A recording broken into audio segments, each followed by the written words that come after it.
an interesting storyline tied to Isaac and the fallout of the war, and especially your first episode. You didn't come in easy with your storyline. How did you feel when you first read the scripts to your story, your arc for the season? Well, I was excited to come in hot, like you said, and not be like some, I came in there knowing exactly what I was after, and I think that just over the arc of the season, you're going to see a big change for her. So I'm excited for everyone to see that. I enjoy the fact and respect the fact that it was never dropped. So from season 1 until now, you really see the fullness of their relationship, because oftentimes, writers will forget something and then it's dropped, and then the audience is wondering, well, what's going on? Yeah, Isaac has an amazing arc this season. He starts off by pretty much being unanimously hated. And as you've already seen, he's getting back into the hearts and minds of his crew members. But will it last? Who knows?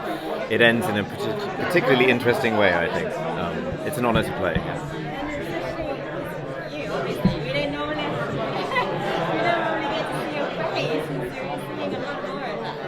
Absolutely. Then playing Isaac, is it harder in a way to when you're basically expected to meet those expressions and be Isaac? I think it's always going to be hard to act without emotions, because it's the one thing we use to communicate with each other. We're emotional beings.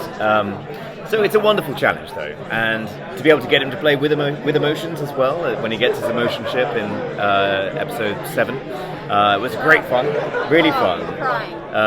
And it's a shame it didn't last, but who knows? There's a great deal of science on the Orville. But seeing that switch though was so good that it was such a great switch where you could tell that you didn't have emotion and you did. I thought it was incredible. Thanks. Yeah, season 3 there was an upgrade along with the rest of the ship. A lot more moving parts, but it does look better, I think. Less pajama-y, which has got to be good. Its own charm. The old one had slightly saggy knees, which I was always a bit embarrassed about. I'm fascinated that fans notice those very small changes, because oftentimes I don't. And so when I saw the Isaac, I said, well, it's something different. I didn't know exactly what it was. Quite a big difference. No, I came in season 3, and I will tell you there was a massive difference in that costume. Yeah. And there's been a lot of talk about Claire and romance this season, and I love the Isaac storyline, obviously, but you had others. So is she going to find love at the end of the season? What's next? I just want to see her happy. She's got to find something. I'm telling you, she's had an ex, she's had a blob, she's had a robot. Now, she does have kids, so, I mean... Who are the baby daddies? I want to know. Yeah, we don't know that yet. No, we don't. Know this? We just don't because we need season 4, 5, 6, 7, and 8 to find that out. Yeah, that would be a great. I would love to see that. I was wondering if you could talk about the production of season 3. There were a lot of stops and starts with COVID and the change from Fox to Hulu. But one of the other changes is the episode lengths are longer. How do you feel as cast members that the show has been able to expand the stories, each episode by 20 minutes? I'm really happy with that. It's tremendously satisfied, because at first I was not, because I've been on shows where they've moved from network to network, and those shows really, your audience does not follow you.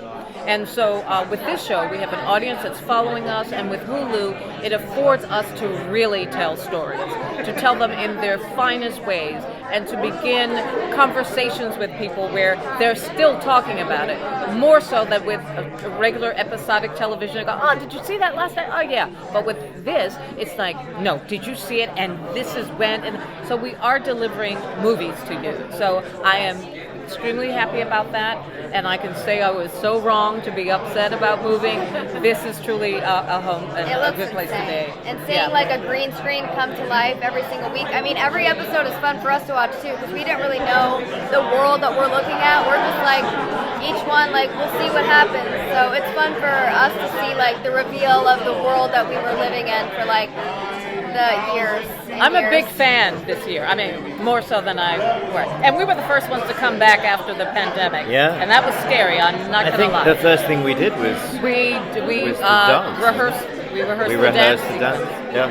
And I said, "Why are we doing this?" Mark and I both know how to dance. Because I was like afraid to be, and then we did it. So. One more question. Well, in terms of you guys, obviously Love Story is the main romance. Glyzer. Hashtag Glyzer. Yeah. So it was so sad though at the moment when you saw how beautiful that was when but we've been loving seeing Claire outside of her husband getting dressed up, going on dates as well. So where does that leave you guys now with Claire? Like what's next? That's a question for you, I think. Oh, wow. That's actually a really good question.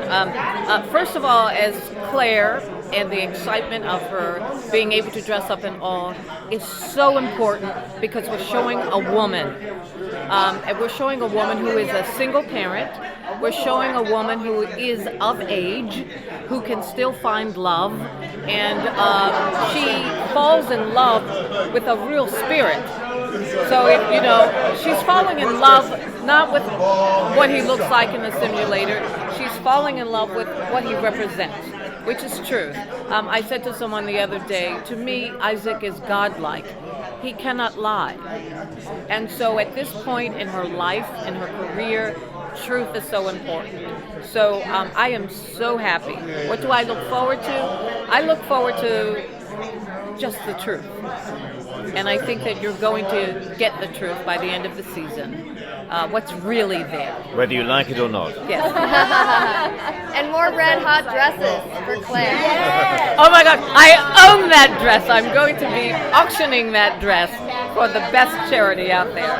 You got to keep it? Thank you For charity. Thank you. Thank Great. I see you again. Thank you very much.